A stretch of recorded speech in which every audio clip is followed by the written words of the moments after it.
हमारा सर नुकसान हुआ है 26 तारीख को रात को। दिन को बारिश हुई और रात को ये नुकसान जितना हुआ है सारा नुकसान ये हुआ है रात को। और ये दूसरे दिन तीसरे दिन मतलब पुलिस आई इधर, उसके जिस दिन नुकसान हुआ रात को सुबह पुलिस पहुंच गई इधर। एडमिनिस्ट्रेशन का बहुत अच्छा रोल रहा। ये टोटल कम से कम 50 घर हैं, 100 से ऊपर फैमिली है, 100-150 फैमिली। एक घर में भी 2-2 फैमिलियां रहती थी। और ये कम से कम 100 कनाल जमीन का जो एरिया है, जो पूरा पहाड़ नीचे आया, जो पहाड़ के ऊपर घर थे वो सारे जमीन के अंदर धस गए। अब जो नीचे है कम से कम 30 घर, ये 30 घरों को अब बहुत बड़ा खतरा है। ये सीआरपी सामने बैठी है इधर, इस गांव में नहीं आने देती रात को। और इधर सीआरपी लगाई है इसीलिए कि रात को इधर कोई बंदा ना आए, कहीं ये पहाड़ और नीचे ना आए और उसकी लपेट में कोई इंसान आए। इधर माली नुकसान जो है बहुत लोगों का हुआ, जानी नुकसान जो है वो किसी का नहीं हुआ। जानवर बहुत, हमारा खुद का बहुत नुकसान हो गया जानवरों का। जो हम रात को 2 बजे यहाँ से निकले हैं नीचे के लिए, और मकान जो दब गए हैं जमीन में वो सीधे धस गए हैं जमीन के अंदर। एडमिनिस्ट्रेशन से कोई बात की, कोई आया? एडमिनिस्ट्रेशन आई थी इधर, लेकिन हमें यहाँ से लिया और रखा हमें सुजमा हाई सेकेंडरी में। और वहाँ पे ये नीचे जो बरमीनी रोड है, नाला है नीचे, नाले के साइड पे कुछ जमीन थी, वहाँ पे हमें थोड़ी सी जमीन खाली करके दी उन्होंने।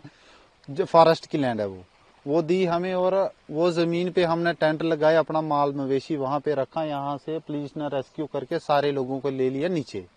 अब हमें बिठाया है स्कूल में, और हम चाहते हैं कि जल्दी से जल्दी, अब स्कूल भी खुलने वाले हैं, स्कूल से भी उठा दिया जाएगा। फिर उसके बाद हमारे लोग जो है वो कहाँ जाएंगे।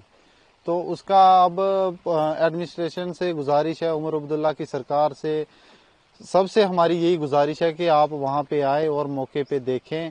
और हमारे लोगों को ये जमीन अब रहने के काबिल नहीं है, यहाँ पे मकान नहीं बन सकता।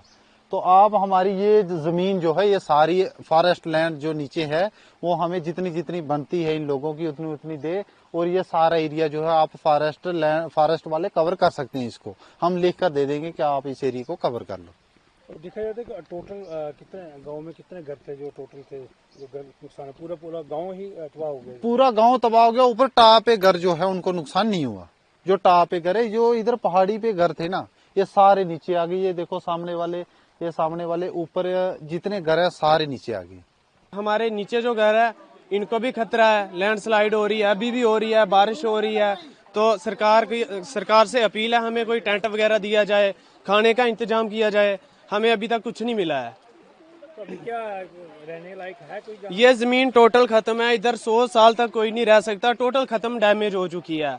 ये नहीं कि दूर दूर से फटी है जमीन, 2-2 फीट से जमीन फटी है। ये रहने के लायक रही नहीं, बिल्कुल नहीं रही है। आपका आया यहाँ, कोई बात हुई किसी से? नहीं, आए बहुत सारे लोग तो, मगर बात कुछ नहीं दिया, कुछ नहीं अभी तक हमें कुछ नहीं दिया है।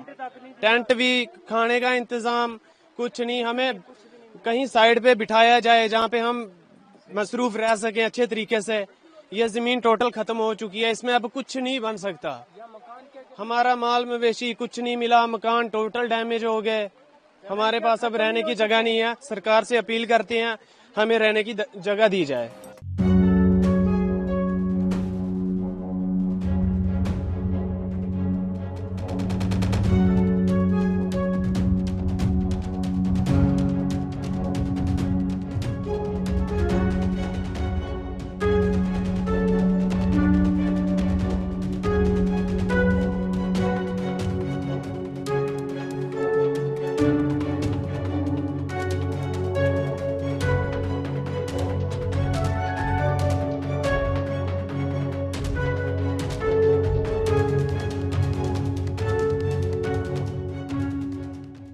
हमसे जुड़े रहने के लिए हमारे YouTube चैनल को सब्सक्राइब करें और नई वीडियो की नोटिफिकेशन के लिए बेल आइकॉन को दबाएं।